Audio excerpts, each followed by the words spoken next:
I want to thank the chair for allowing me to present at the NETS conference today. The topic we're going to be presenting, or I'm going to be presenting, is power in the next era of nuclear fusion and quantum computing with lunar helium-3.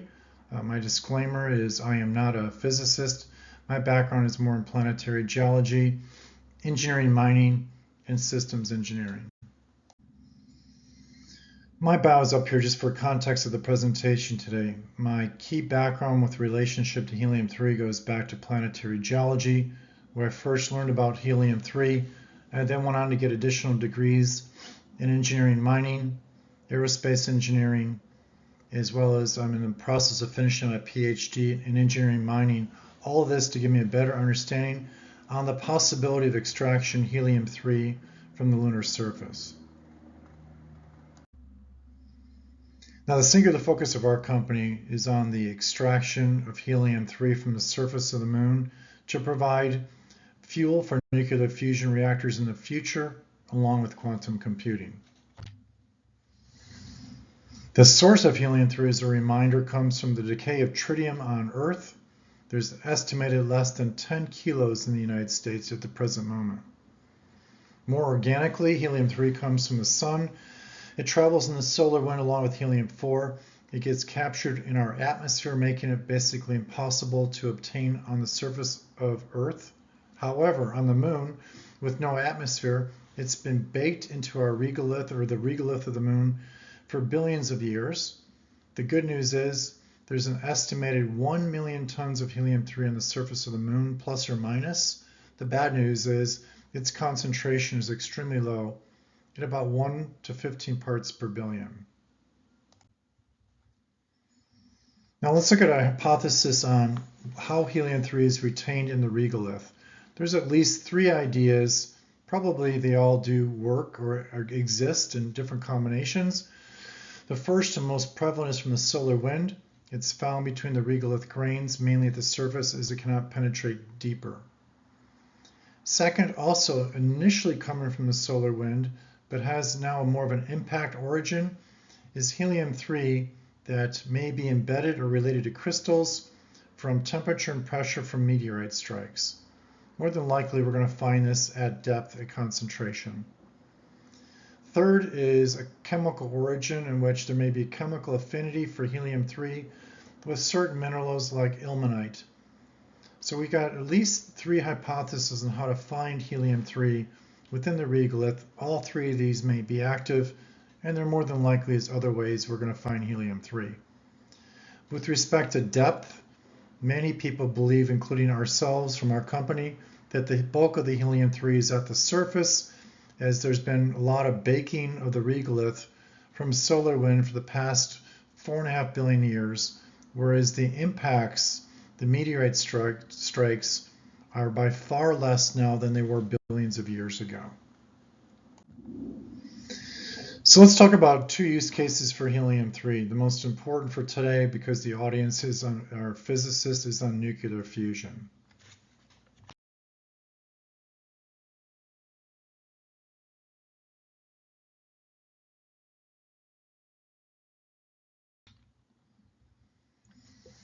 We are out talking to many other societies and conferences besides fusion. We're talking to quantum computing companies and conferences. We are talking to aerospace conferences, and also those that are concerned about the ecology and the ecosystem on Earth. The way we describe fusion to them is fusion 1.0. We've coined that term when fusion is done with tritium. If you had helium-3 and could get access to it, we believe that will be an upgrade. We're calling that fusion 2.0 with helium-3. Now, the general public and many people understand somewhat about fusion, but the way we describe fusion 2.0 is that it will be the first true green energy, unlike tritium. It cannot explode, which is similar to tritium, but it has no byproduct storage, which tritium requires byproduct storage. It's more safe because the output includes a proton, not a neutron, and it has a higher energy yield. So the take-home message, we believe, is that fusion 2.0 with helium-3 is the ideal fuse source, but because it will create the opportunity for the world's first global green energy. Now, in broad stroke numbers, if the entire world went to nuclear fusion with helium-3, again, helium-3 to fuel it, which we call fusion 2.0, if this took place across the globe, if you extrapolated out the numbers, first off, roughly the average helium-3 fusion reactor may need plus or minus 200 kilos of helium-3 per year. You would need about 2,800 fusion reactors across the globe, and roughly they would consume about 570 metric tons of helium-3. Now, these are broad stroke numbers, but I think the numbers are within reason here. The second use case, which is important to be aware of, even though this is a fusion conference, is quantum computing. So while quantum computing is still experimental, it's advancing rapidly, and I love this example. If you took a classical computer and had an equation that was difficult, and it took a classical computer 10,000 years to solve, a quantum computer can do this similar equation in approximately 8 hours. It's significantly faster.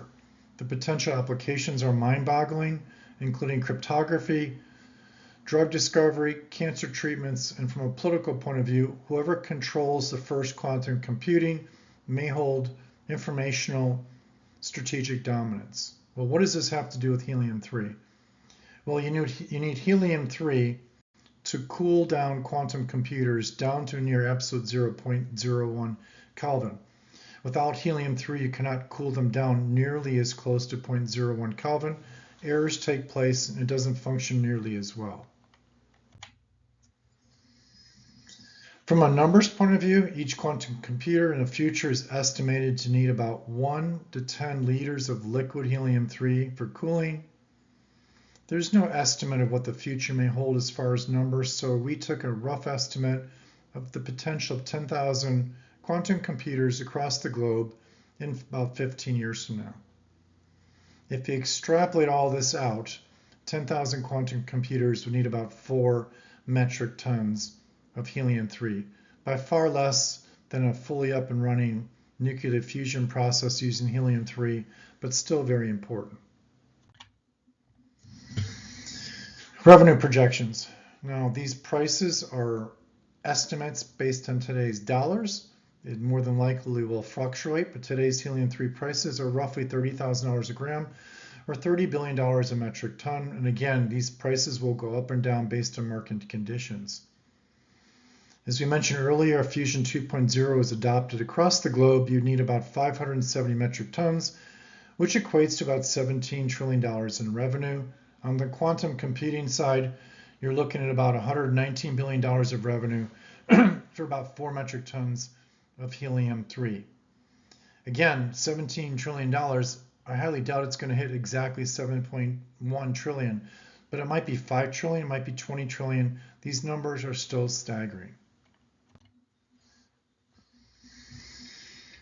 We believe, and here's a bold statement, the only business reason to go to the surface of the moon is to extract helium-3.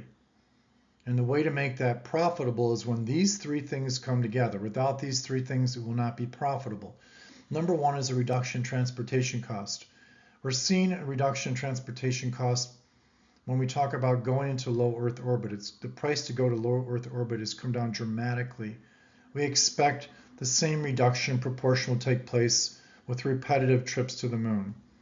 Second is commercialization of fusion, and your society and conference is here to discuss fusion. So if you adopted fusion across the globe, which is in the near future, and use helium-3, that will be the second part of the success triangle. And third, which is what we're going to spend the bulk of the remainder of our time on, is to go to the surface of the moon. To mine the moon, you're going to have to use lunar-based techniques and not Earth-based techniques. It sounds a little bit ambiguous, but if you go to the moon using Earth-based mining techniques, it will fail.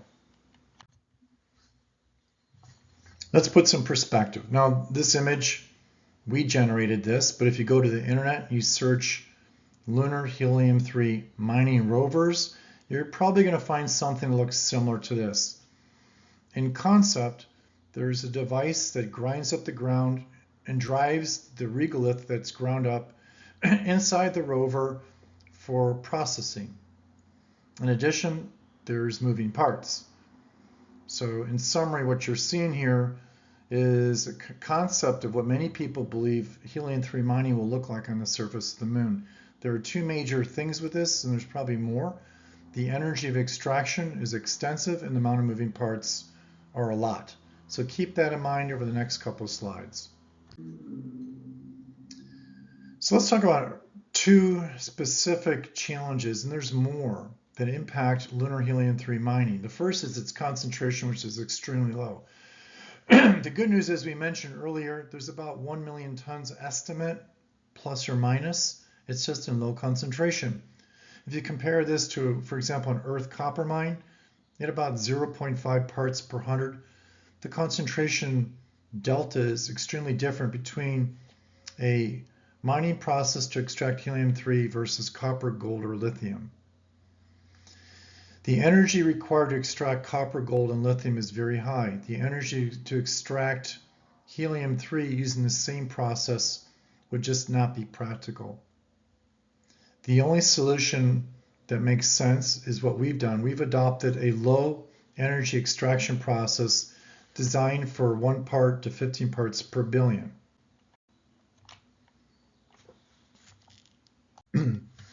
Second challenge to talk about is the lunar dust itself. It's not Earth-based dust. There's been no erosion from wind or water, so it's sharp or spickly, similar to what you see in that micrograph to the top right. It's about 45% high in silica, charged from solar radiation, so it could levitate. It's magnetized, so unlike Earth-based dust, it's exceptionally abrasive and clingy. We were warned about this by the Apollo astronauts from the 1960s and 1970s to solve this problem. So putting this dust issue in perspective, let's take a snapshot look back to 1972, the last time humans stood on the surface of the moon. Apollo 17 was the longest time on the surface of the moon, with 3 EVAs by the astronauts on the actual surface. During that relatively short period of time, the dust caused destruction, erosion, compromised EVA suit movement, and adhered to virtually everything. So we believe one of the solutions or minimizing the dust issue is to use minimal moving parts. If you remember that graphic I showed a couple slides ago with a lot of moving parts and a process that required a lot of energy, we've adopted the opposite approach, an approach with low energy extraction and minimal moving parts. Brief note about our company. When we formed it a couple of years ago, the whole idea was to take our team, make them think outside the box, and to work with the lunar environment and not against it. That has been very, very helpful when it comes to us adopting processes for extraction. The singular focus of our company has been to efficiently extract lunar helium-3 and economically return it to the surface of the Earth. If you look at the graphic, we target or work within 5 major steps: targeting at the surface and subsurface, heating the regolith, directing the vaporized gases, separating the gases, collecting them and condensing them down into liquid form. We've used a diverse team with expertise in a broad set of disciplines. We have 10 issued patents with more coming. We are presently trying to advance our TRL level, and we are looking for strategic partnerships now because there's no one company that can take on this challenge of extracting helium-3 by themselves. Thank you for your time allowing me to present at the NETS conference today. If you would like to, please reach out and take a look at our website at lh3m.com. We appreciate, again, your time today. Thank you.